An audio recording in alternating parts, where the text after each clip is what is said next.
할렐루야. 아멘. 오늘도 또 좋은 날씨 가운데 하나님이 평안을 주셔서 와서 예배하면서 그 말씀을 나누는 말씀을 통해서 마음의 말씀을 새기고 이제 주의 제자다운 삶을 살아가는 모두가 되기를 소원합니다. 우리 인생이 저 어린아이 때부터 인생이 시작되면서부터 그 마치 바다 같아요. 그러니까 바다가 그렇잖아요. 이 호수나 이런 거는 완전히 잔잔할 때가 있거든요. 근데 바다는 계속 움직이고 있잖아요. 파도가 있습니다. 작은 잔잔한 파도가 있는가 하면 큰 파도가 있고 때로는 해일이 일어나기도 합니다. 그래서 크고 작을 뿐이지 계속해서 파도가 넘실거리는 것처럼 우리의 인생도 마치 파도와 같다. 항상 다이나믹합니다. 한 번도 잠잠하고 아무 일도 없을 때가 없죠. 그래서 이 파도와 같은 우리의 인생 가운데에서 어떻게 살아가야 되는 것이 참 중요합니다. 파도가 있는데 그 파도가 올 때 그 파도에 휩쓸리면은 그걸 가지고 일컬어서 뭐라고 하냐면은 재앙이라고 하죠. 재앙. 네? 파도에 휩쓸려 익사했다 막 이런 거예요. 재앙이죠, 재앙. 그런데 똑같은 파도가 밀려옵니다. 그런데 그 파도를 타고 있어. 파도가 올 때 그 높은 파도를 타고 있어. 그럼 그거를 우리가 뭐라고 하면 서핑이라고 합니다. 서핑. 네? 취미생활인 거예요. 똑같은 파도인데 어떤 사람에게는 재앙인데 어떤 사람은 서핑을 한단 말이에요. 자, 우리는 어떻습니까? 우리의 인생에 파도가 쉼없이 다가오는데 우리의 인생에 다가오는 그 파도가 우리가 그 파도에 휩쓸리기를 원하십니까? 아니면 그 파도를 잘 타고 서핑처럼 넘기면서 살아가고 싶습니까? 지금 두 말은 잔소리죠. 그 어떤 사람도 파도에 휩쓸리기를 바라지 않습니다. 파도를 만나면 그 파도를 잘 타면서 나가기를 원하죠. 그런데 이 서핑을 할 때 중요한 게 있잖아요. 서핑을 아무나 할 수 있지 않습니다. 서핑에 기술이 필요해요.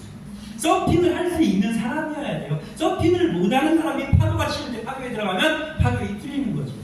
근데 서핑을 하는 사람은 왜 파도를 타느냐? 기술이 있거든요. 서핑을 하는 기술이 있습니다.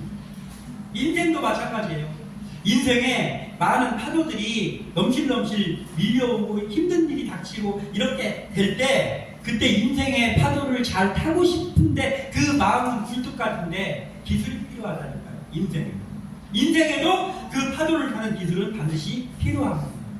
그래서 우리가 그 기술을 잘 알아야 되죠.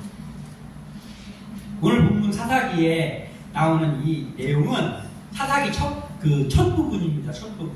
근데 이 사사기를 보면은 네 가지 패턴이 계속 반복되는 시대예요. 네 가지 패턴. 네 가지 패턴은 이겁니다. 배신. 이스라엘 자손이 하나님을 배신해.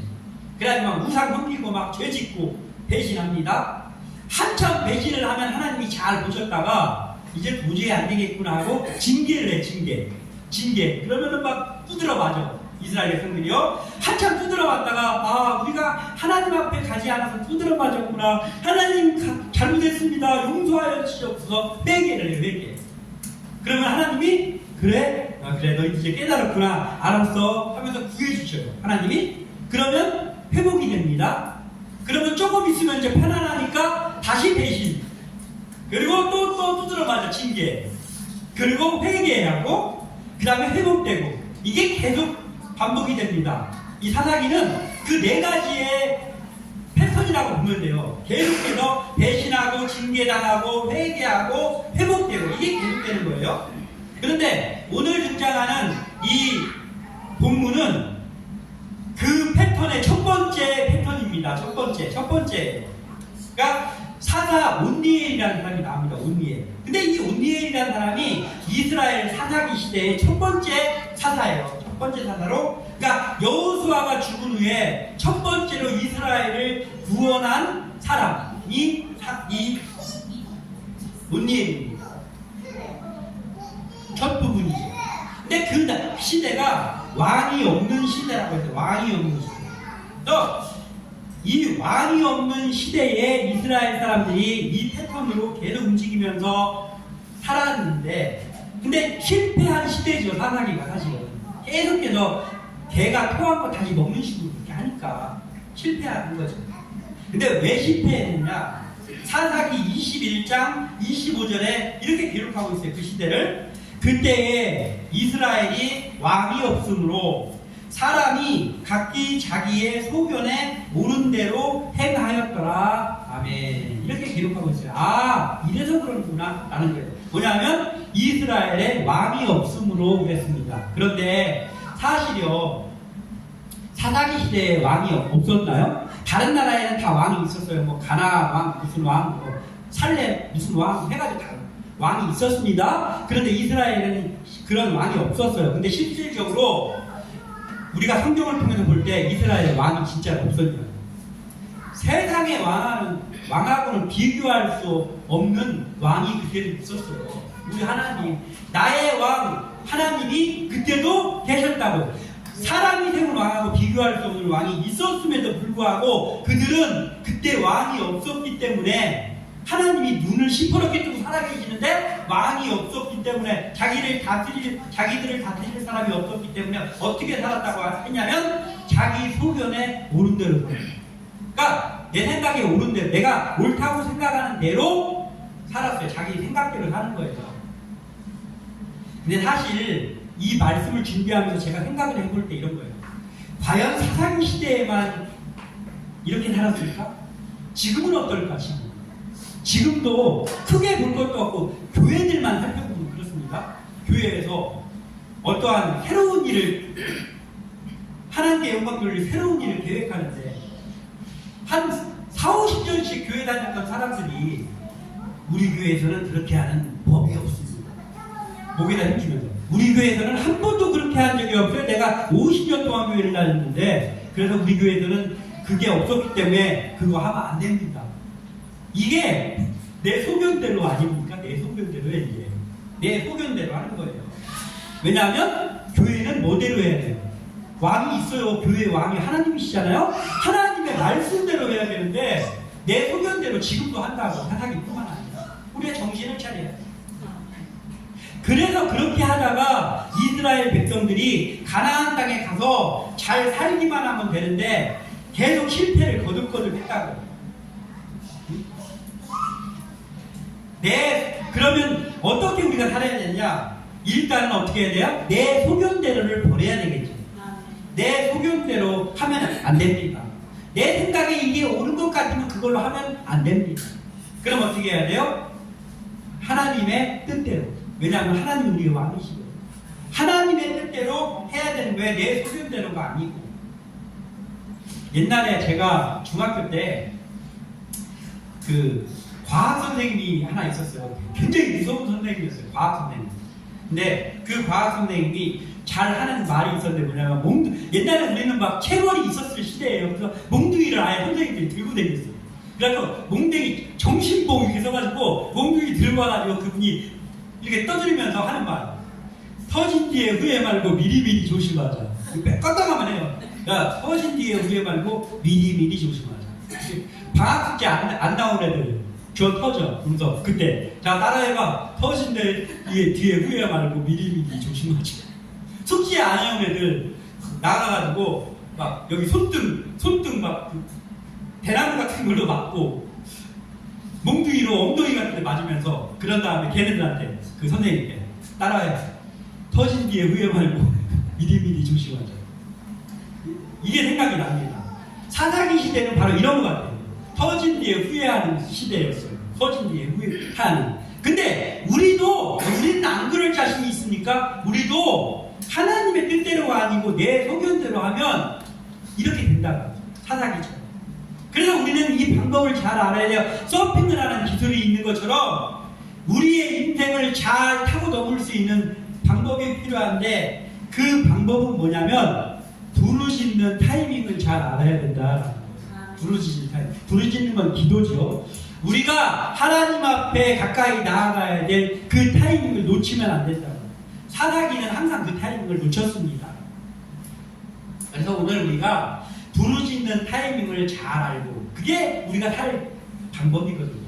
우리는 항상 주님 앞에 기도하는 사람들로서 살아가는, 그래서 하나님에 의해서 우리의 인생의 파도를 잘 타면서 살아가는 복된 인생이 되기를 소원합니다. 첫 번째로는 환난이 다가올 때가 부르짖을 타이밍이다라는 거예요. 환난이 다가올 때가 부르짖을 타이밍. 이게 너무나 당연하잖아요.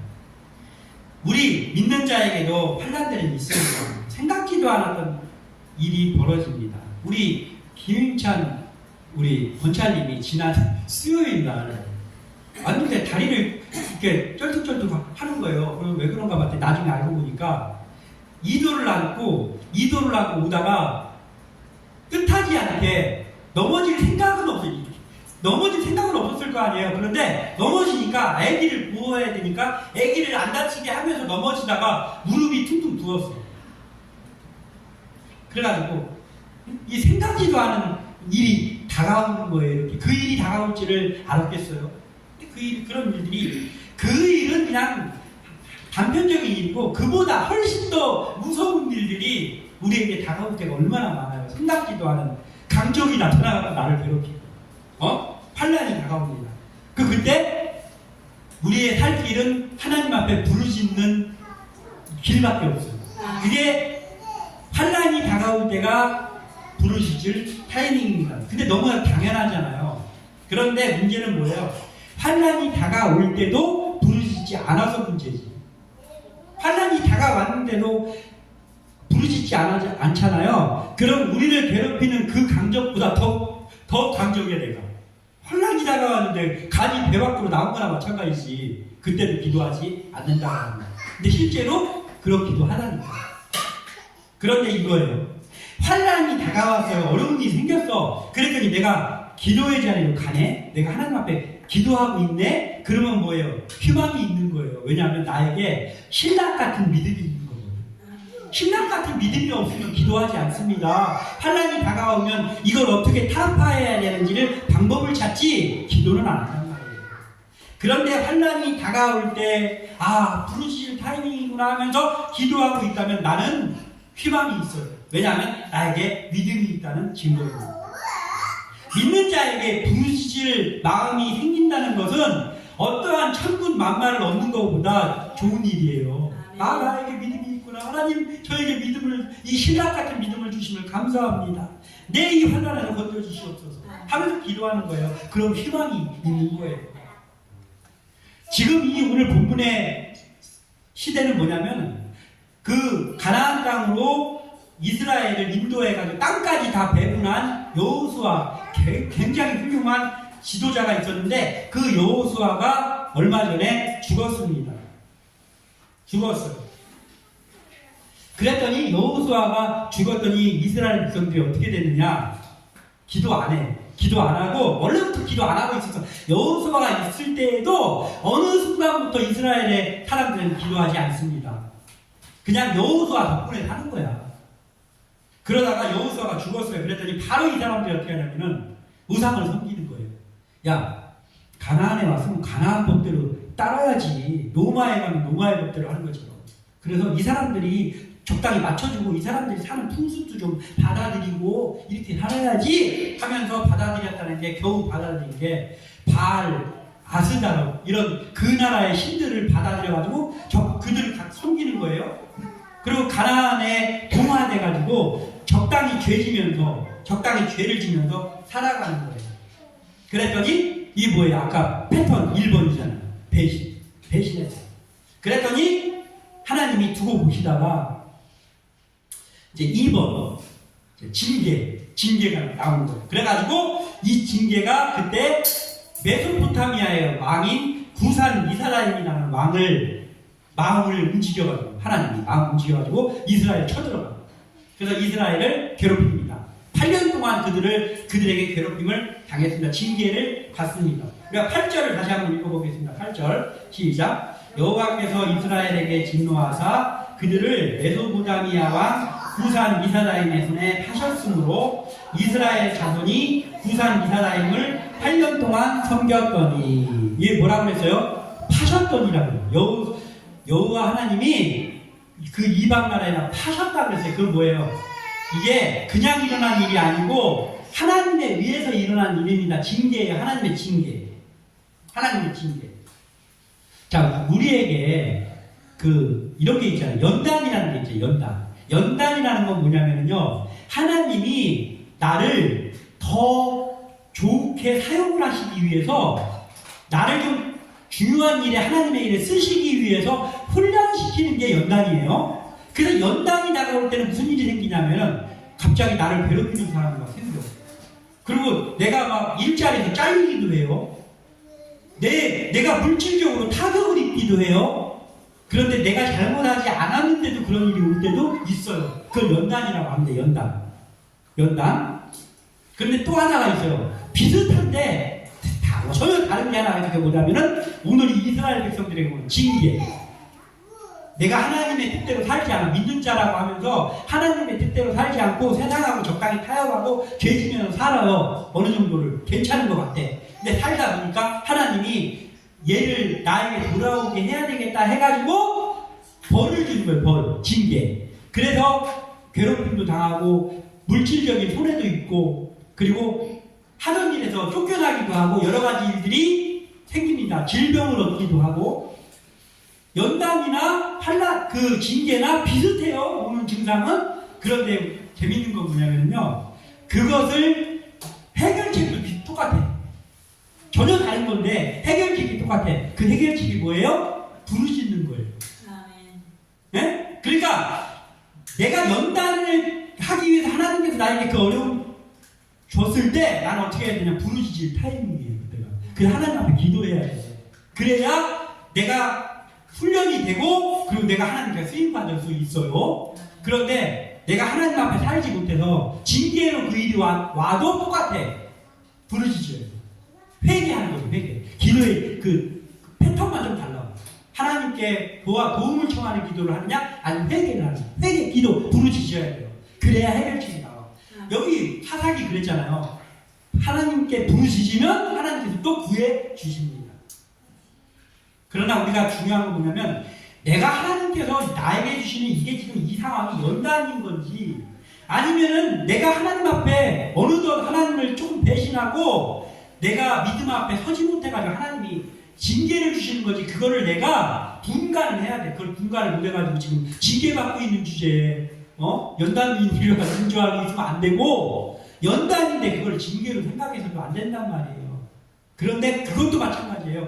이게 연단인지 징계인지를 알 수 있는 방법이 뭐가 있어요? 내가 지혜로워서 압니까? 아니요. 기도하면 하나님이 알려주셔요. 하나님 이 일이 왜 저에게 닥쳤습니까? 하나님 성령께서 저를 인도해 주세요. 기도하면 어느 순간에 이게 하나님이 나를 쓰시려고 하는 일이구나. 아니면 내가 하나님 앞에 산다고 했는데 알고 보니까 내가 하나님 앞에 살지 못하고 있었구나. 그게 깨달음이 온다. 그러면 그걸 알게 해주시니까 또 뭐예요? 부르짖어. 그러니까 뭐예요? 환난이 다가오는 어떠한 일이 다가오는 순간이 바로 부르짖을 타임입니다. 이거예요. 이게 답이에요. 그래서 우리가 9절 한번 읽어보겠습니다. 시작. 이스라엘 자손이 여호와께 부르짖음에 여호와께서 이스라엘 자손을 위하여 한 구원자를 세워 그들을 구원하게 하시니 그는 곧 갈렙의 아우 브나스의 아들 온니엘이라. 아멘. 이제 드디어 8년 동안 괴로움을 당하다가 우리가 하나님을 배반하고 우상 섬기고 하나님 뜻대로 살지 못해서 이 일이 있구나, 이 고통이 왔구나, 이게 하나님의 징계구나를 깨닫게 되는 거예요.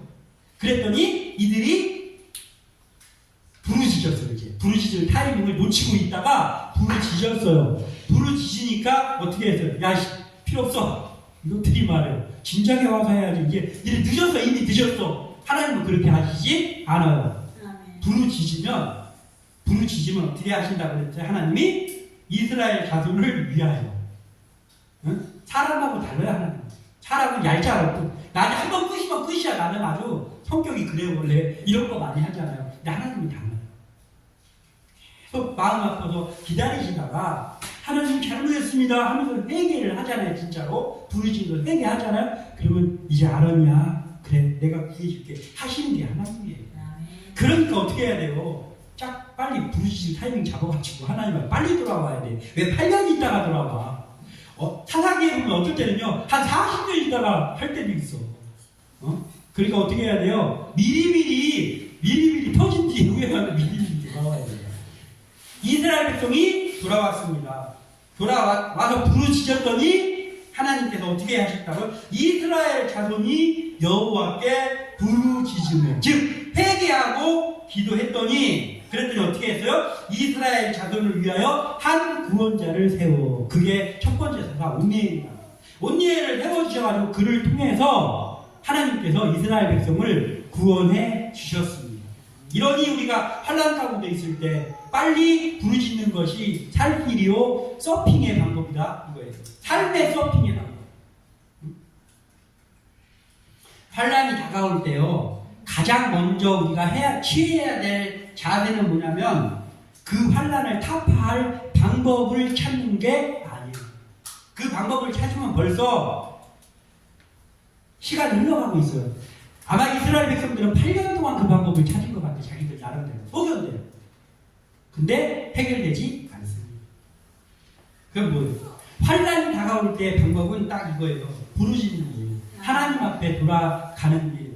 그래야 해결이 되는 거예요.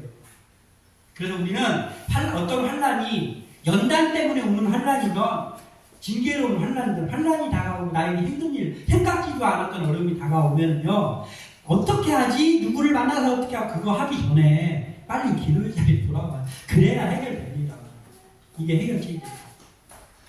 그러면 하나님 앞에 돌아와서 부르짖으면서 기도를 하면 그때 어떤 일이 벌어지냐면 하나님께서 돕는 손길을 보내주셔요. 오늘 여기 이스라엘 백성에게는 온니엘이죠. 돕는 손길을 보내주십니다. 그러면 또는 상황을 변화시켜주죠. 상황을 변화시켜줘요. 그리고 또 때로는 조건을 변화시키죠. 조건. 그러니까 내 생각의 패턴대로가 아니에요. 내 생각에는 이거는 이 방법밖에 없다고 생각하지요. 근데 그 방법을 빨리 내놓으라고. 그건 내 좁은 소견에서의 방법인 거고 하나님은 내가 생각할 수 없는 범위에 있는 분이에요. 그러니까 기도만 하는 거예요. 우리는 기도로 돌아가면 하나님께서 우리가 생각하지도 못한 일들을 일으켜가지고 구원해 주신다. 아멘. 그러므로 우리는 환난의 때가 부르짖을 타이밍이다 라는 것을 항상 놓치지 않기를 바랍니다. 히브리서 4장 16절에 그러므로 우리는 긍휼하심을 받고 때를 따라 돕는 은혜를 얻기 위하여 은혜의 보좌 앞에 담대히 나아갈 것입니다. 아멘. 은혜의 보좌 앞에 담대히 나가는 게 뭐예요? 기도하는 거예요. 하나님 살려주세요. 기도하는 거예요. 그러면 어떻게 하냐면 때를 따라 돕는 은혜로 하나님을 구해주십니다. 우리 이걸 명심하면서 살아가기를 소원합니다. 그리고 승리를 주실 때 바로 그때가 부르짖을 타이밍이다. 승리를 주실 때. 자, 죄를 뉘우쳤어요. 이스라엘 백성들이. 그리고 하나님 앞에 회개했습니다. 부르짖었습니다. 그랬더니 하나님께서 온니엘이라는 사사를 세워가지고 환난에서 구원해 주셨어요.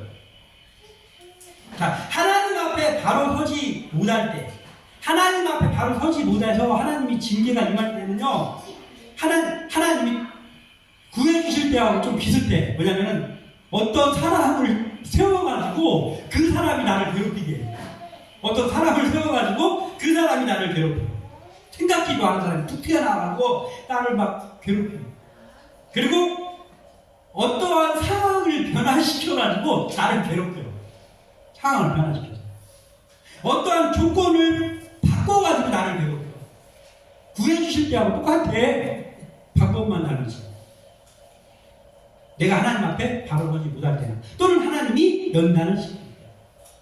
내가 생각지도 않은 일들이 자꾸 생기고 내가 생각지도 않은 사람들이 등장해가지고 나를 괴롭힙니다.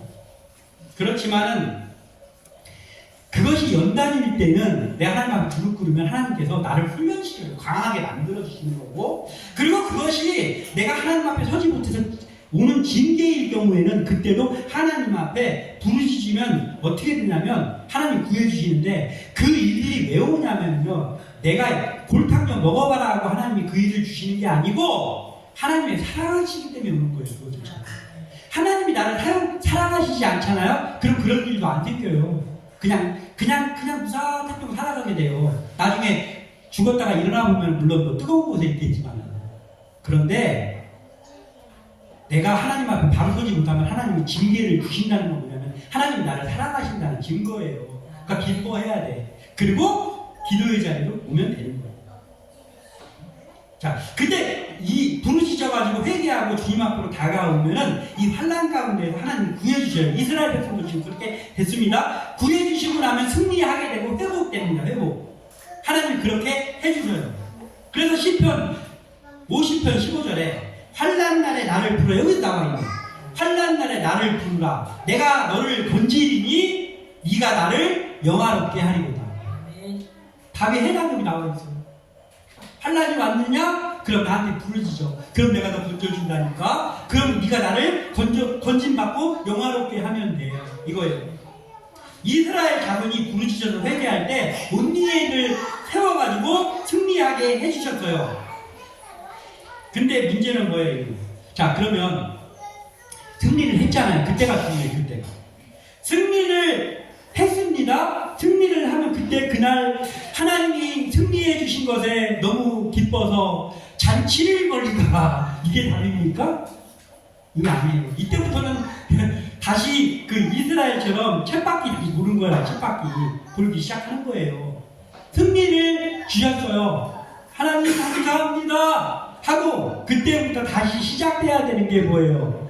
승리해 주시고 회복시켜 주신 그때가 바로 기도의 부르짖을 타이밍이다. 부르짖을 타이밍. 잔치 벌릴 타이밍이 아니고. 그래서 그때 기도하는 거예요. 자, 아플 때 우리가 약을 먹잖아요. 아플 때 약을 먹습니다. 그런데 안 아플 때도 약을 먹기도 합니다. 안 아플 때 먹는 약을 우리가 일컬어서 뭐라 그러냐면 보약이라고 해요. 안 아플 때 약을 먹어. 보약. 보약은 뭐야? 미리미리 먹는 거죠. 안 아픈데 아플 때를 대비해서 미리 건강을 위해서 먹는 게 보약이죠. 보약. 그러니까 이런 거예요. 환난이 왔을 때 부르짖는 기도는 뭐냐면 약이에요. 약. 그런데 승리를 주셨을 때 부르짖는 기도는 그게 뭐냐면 보약이에요. 승리를 주셨는데도 기도해요. 희희낙낙하지 않고. 그러면 하나님께서 그 기도를, 우리 기도를 보시고 우리 기도가 저축되는 거예요. 저축. 그래서 우리를 미리미리 인도해 주신다. 그래서 사실은 환난이 왔을 때 부르짖는 부르짖음이 이류라고 한다면 승리가 왔을 때 부르짖는 기도가 인류예요. 우리 인류 기도를 해야 되는 것이죠. 바로 승리가 우리에게 왔을 때는 우쭐될 타이밍이 아니고 승리가 왔을 그때가 부르짖을 타이밍입니다. 우린 이것을 잊지 않아야 돼. 그걸 이스라엘 백성이 못해가지고 다람쥐 쳇바퀴 돌듯이 다시 또 환난당하고 또 환난당하고를 한 거란 말이에요. 우리는 이 이스라엘을 보면서 이들의 패턴대로 움직이지 않는 고급스러운 기독분들 얘기를 소원합니다. 그리고 마지막 한 가지는 평안할 때가 부르짖을 타임입니다. 평안할 때. 자, 여호수아가 살아있을 때 이스라엘 자손은 믿음을 떠나지 않았어요.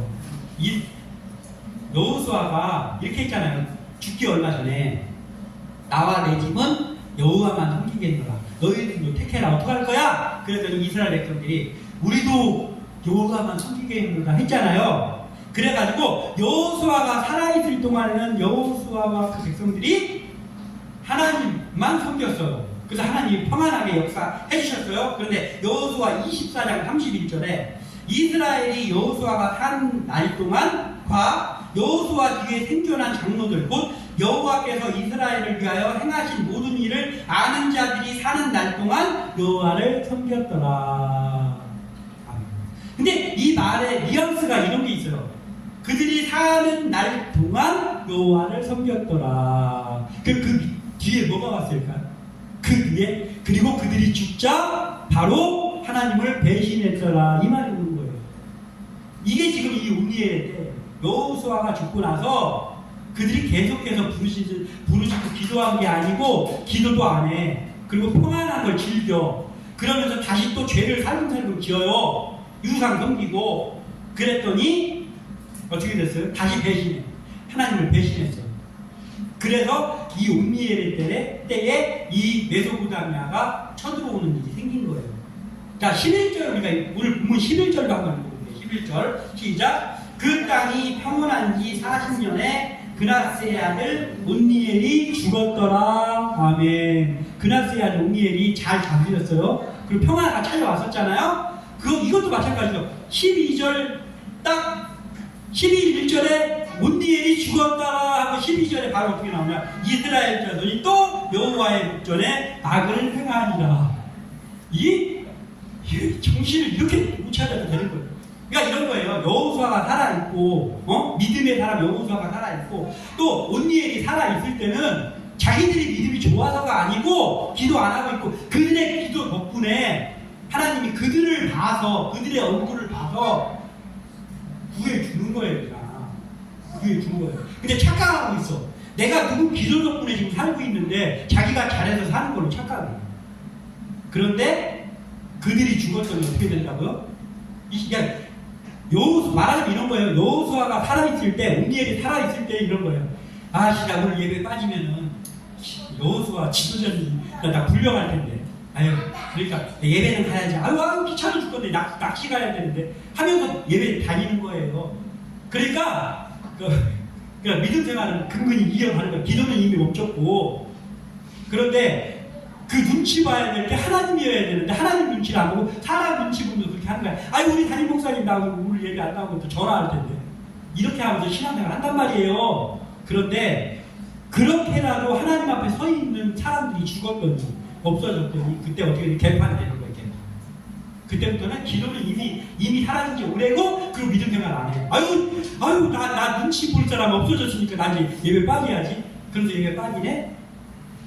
이스라엘 백성들이 이렇게 그러니까 평안할 때 우리는요 희희낙낙하는 게 아니고 평안할 그때가 사실은 평안할 때가 굉장히 평화스러운 순간이기도 하지만 그때가 그 순간이 가장 위험한 순간.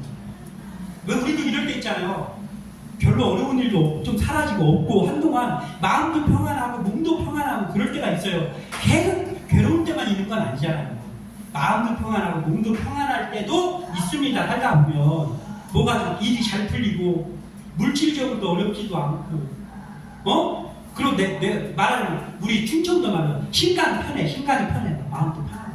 태평할 때가 있습니다. 우리 삶에. 근데 그때가 평안할 때이면서 제일 위험한 순간. 그때 내가 지금 기도하고 있는 거야. 내가 근데 맨날 막 길기로 돌아다니고 돌아다니고 이거 하고 있는 거 아니야?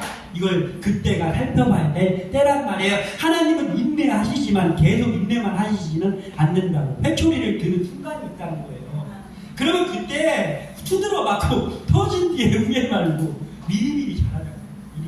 그때가 그 평안한 그때가 바로 부르짖을 타이밍이라고. 이걸 알아요. 그러니까 뭐예요? 가장 고급스럽고 가장 효율적으로 앞날을 준비하는 일은 저축을 하고 보험을 들고 무슨 투자를 하고 이것도 하긴 해야 돼. 그지만 그것보다 훨씬 더 효율적이고 고급스러운 앞날의 준비는 뭐냐면은 그 평안할 때 하는 그 부르짖음이에요. 그게 나를 평안으로 인도해 주는 거예요. 진짜예요. 세상에서 하는 그 보험 들고 저축하고 이런 거는요 하나의 방편이긴 하지만 그게 나를 완전히 평안하게 인도해 주시지 못하는 거예요. 유한한 거예요. 그런데 하나님 앞에 부르짖는 거는 그거는 내가 부르짖음을 끊지 않는 이상은 하나님께 계속 유용한 거예요. 그래서 바로 평안할 때가 부르짖을 타이밍이다. 이걸 우리가 마음속에 새겨야 되는 거예요.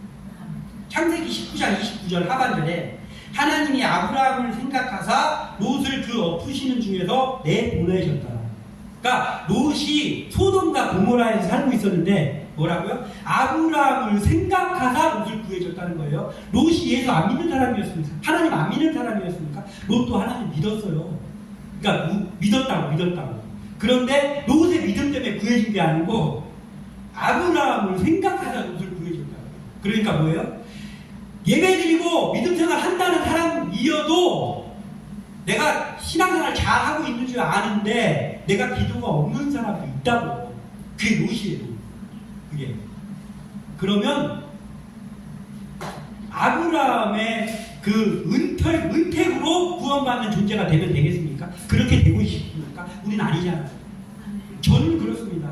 저는 누구의 기도 때문에 내가 구원받는 사람 되고 싶지 않아요. 내가 하나님 앞에 올바른 모습으로 서서 하나님의 그 평안을 누리고 싶단 말이에요. 그러기 위해서는 뭐예요? 부르짖을 타이밍이라는 것을 알고 부르짖는 사람이 돼야 되는 것이죠. 그러니까 오늘 말씀을 나눠보고 났더니 어때요? 결론은 환난이 다가올 때도 부르짖을 타이밍이었죠. 그래서 승리를 줄 때도 부르짖을 타이밍이었어요. 그래서 이제 평안해졌어. 그때도 부르짖을 타이밍이야. 그러니까 부르짖을 타이밍은 언제인 거예요? 항상이라는 거죠. 항상. 그래서 성경이 나와 있잖아요. 항상 기뻐하라. 쉬지 말고 기도하라. 범사에 감사하라 인 거예요. 오늘 이 말씀을 나누었으니 우리의 삶을 통해서 항상 기도가 끊이지 않아. 어려울 때는 어려워서 기도하고 평안하면 평안해서 기도하고 나에게 승리가 왔을 때 승리가 왔으니까 기도하고 이러한 정말 하나님이 기뻐하는 기도의 사람들로 서시기를 주님의 이름으로 축원합니다. 기도합니다.